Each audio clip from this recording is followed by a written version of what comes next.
पाहता मुक्तिदाता news channel. माजी गृहमंत्री तथा काँग्रेसचे ज्येष्ठ कार्यकर्ते माणिकरावजी ठाकरे यांच्या वाढदिवसानिमित्त खासदार संजय देशमुख यांनी विरोधकावर चौफेर तोफ डागली।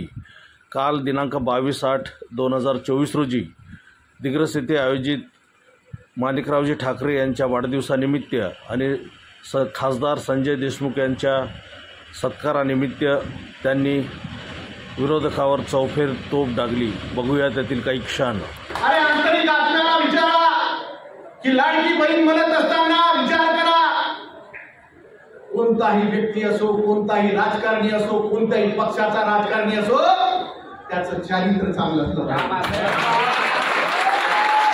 आज माणिकराव भाऊ यांना आपल्या सर्वांतर्फे मी मनापासून खूप खूप शुभेच्छा देतो आणि आमच्या दिग्रस तालुक्यातर्फे ज्या पद्धतीने आज तुमचा या ठिकाणी पुष्पगुच्छ देऊन या ठिकाणी शुभेच्छाचा वर्षाव करणार आहे, त्याच पद्धतीने मतपेटीतून तेवढे मत दाखवण्याचं काम सुद्धा आम्ही त्या ठिकाणी केल्याशिवाय राहणार नाही, हे सुद्धा या ठिकाणी सांगतो।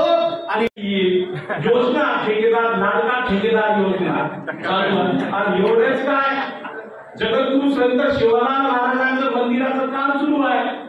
संत बाबुलाल महाराज मंदिराला डावललं, जेठालाल महाराजांचं मंदिराचं काम सुरू आहे, तिथे सुद्धा 2 मंदिर डावलले, विकासापासून डावलले आणि जे काही विकास करत आहे तर देवाचे पैसे यांना पुरत नाही। 700 कोटीमधून 150 करोडचा भ्रष्टाचार आहे, डॉक्युमेंटरी आहे।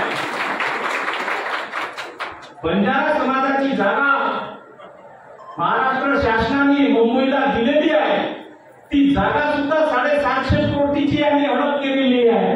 म्हणजे हा निगद माफिया 20 वर्षात जो शेपारलेला आहे। आपण माझी काही चूक आहे संजीव, मी त्यांना पाठिंबा दिला, मी त्यांची मदत केली, नाही तर आतापर्यंत त्याच्यावर हरामी उभी होती। हा कार्यक्रम दिग्रस तालुका काँग्रेस कमिटीने आयोजित केला होता।